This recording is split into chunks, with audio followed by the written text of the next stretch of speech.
Olá, querido irmão, querida irmã. Sou o Padre Frei Inácio José, pároco da paróquia de Nossa Senhora das Mercês, Arquidiocese de Belo Horizonte. Seja bem-vindo ao nosso programa O Pão da Palavra, no qual nós meditamos a Palavra de Deus proclamada neste domingo. Neste 20º domingo do tempo comum, nós escutaremos os seguintes trechos da Palavra de Deus. Jeremias, capítulo 38, versículo 4 a 6, versículo 8 a 10, Salmo 40, Hebreus, capítulo 12, versículo 1 a 4, Lucas, capítulo 12, versículo 49 a 53.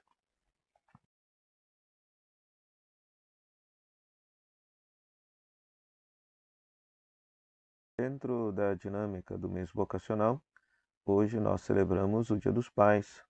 E ao celebrar o Dia dos Pais, nós recordamos a vocação a ser família, né? A ser família. Quando a tradição cristã imagina o ser humano criado à imagem e semelhança de Deus, se pensa que essa imagem e semelhança de Deus, do ponto de vista da fé cristã, é que o ser humano foi criado à imagem e semelhança de uma realidade de comunhão de vida, né? Pois Deus para nós é comunhão, Pai, Filho e Espírito Santo.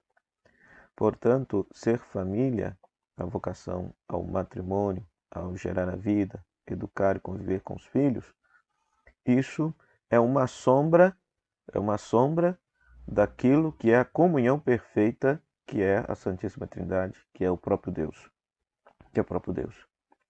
Hoje nós vivemos uma sociedade que está numa profunda crise, pois a crise se instaura na medida em que o indivíduo se sobressai sobre o comunitário e na medida em que o indivíduo se torna absoluto, se quebram os laços que formam a família, que formam a comunidade. É uma das grandes razões das crises que nós vivemos no mundo atual.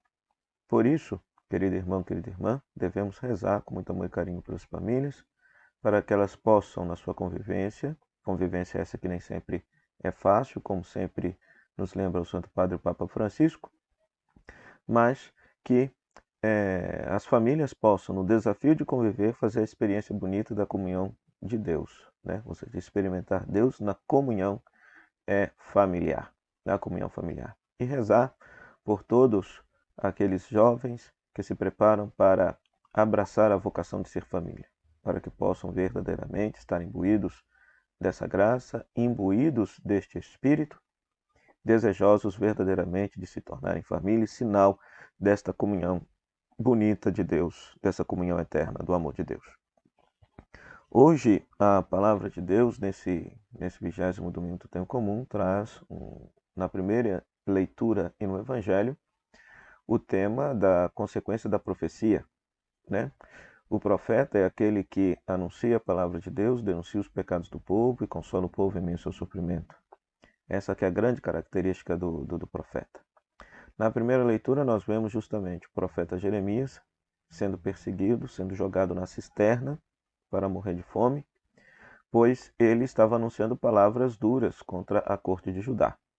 Ou seja, do ponto de vista histórico, Jeremias profetiza no século 6 a.C., por volta de 580 e alguma coisa, às vésperas da destruição de Jerusalém, né? Na opinião de Jeremias, a corte de Judá devia baixar a cabeça para a Babilônia, pagar os impostos e aí sobreviveria, mas a corte de Judá não quis fazer isso. Ela preferiu aliar-se ao Egito para enfrentar a Babilônia e deu no que deu. Veio a destruição de Jerusalém, destruição do templo e tudo mais, e o exílio para a Babilônia.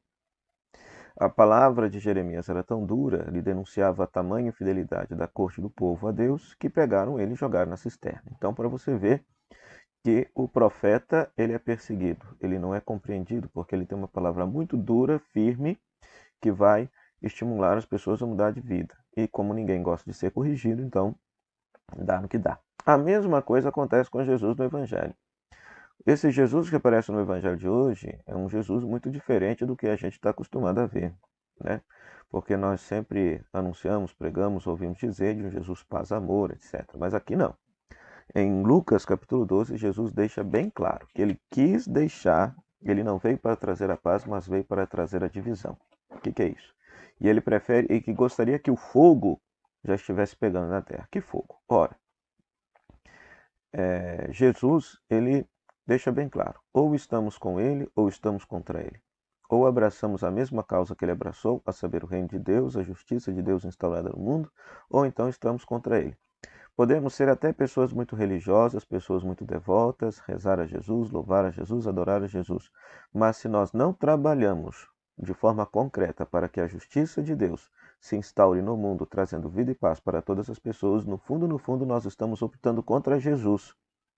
Então, pasmem, há muitas experiências religiosas que, ao invés, mesmo de se dizendo cristãs, ao invés de estarem a favor de Jesus, fazendo aquilo que Jesus gostaria, estão indo contra Jesus.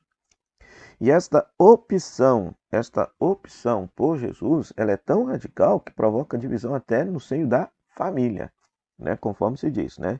Numa família de 5 pessoas, 3 ficarão divididas, contra 2, etc, etc.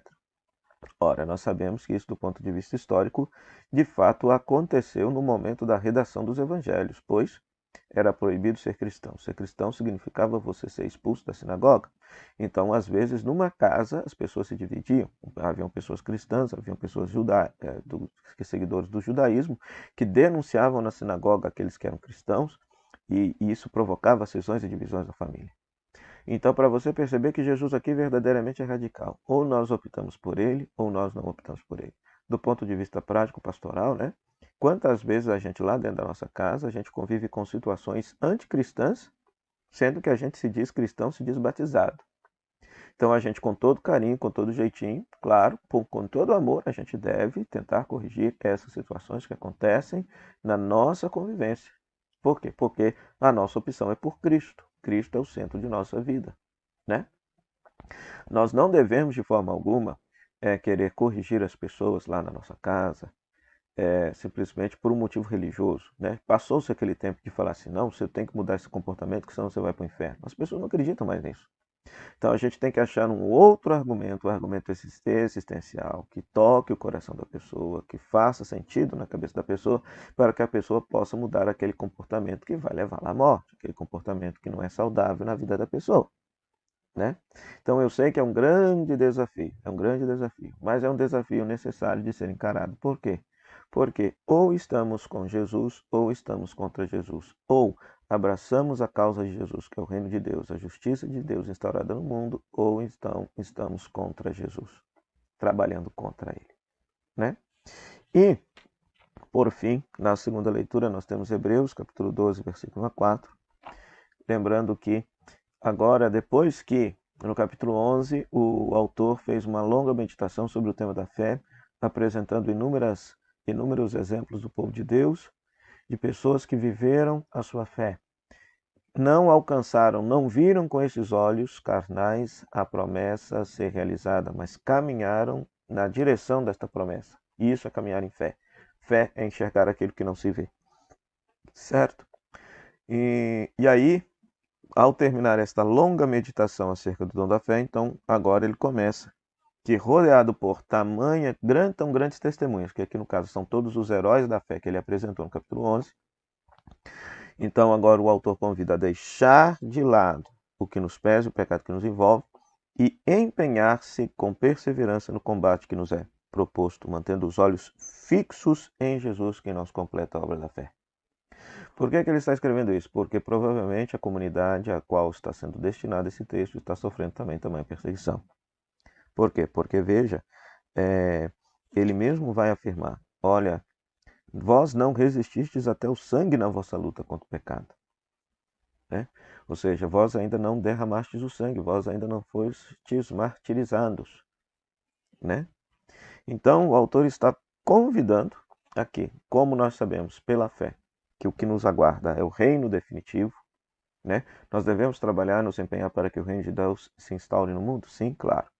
Mas sabemos que existe o reino definitivo, que é a vida eterna.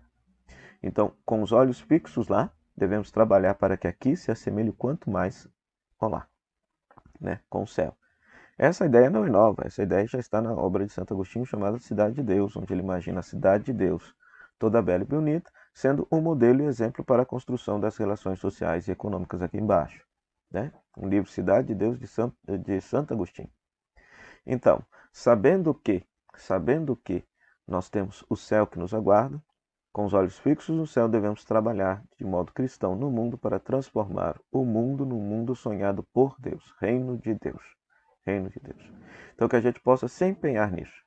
Mesmo que a gente passe toda a vida não enxergando o reino de Deus se concretizar na história humana, mas que esse reino de Deus nunca fuja dos nossos olhos e possa ser a expectativa, a utopia à qual nós estamos dedicando a nossa vida, pois esse era o grande sonho de Jesus para a humanidade.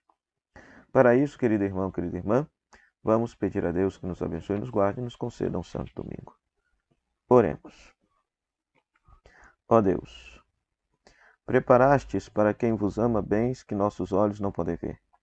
Acendei em nossos corações a chama da caridade, para que, amando-vos em tudo e acima de tudo, corramos ao encontro das vossas promessas que superam todo desejo. Por nosso Senhor Jesus Cristo, vosso Filho, na unidade do Espírito Santo. Amém. O Senhor esteja convosco, Ele está no meio de nós, que a bênção de Deus Todo-Poderoso, Pai, Filho e Espírito Santo, desça sobre vós, permaneça para sempre. Amém. Meu muito obrigado, Rádio Comunidade FM, que nos traz esse espaço para pregar a palavra de Deus, e a você, a Web Rádio Nossa Mãe de Birité, nossa parceira na evangelização, e a você, querido rádio ouvinte e internauta, pela sua audiência. Se você quiser rezar nesse mês vocacional a sua vida enquanto vocação, dom de Deus, os diversos chamados que Deus nos faz para servi-lo e ajudá-lo a construir o reino de Deus, adquira o nosso e-book, nosso roteiro de oração, exercícios espirituais vocacionais. O link estará aqui embaixo ou então nos destaques. Até o próximo vídeo, se Deus quiser. Tchau, tchau.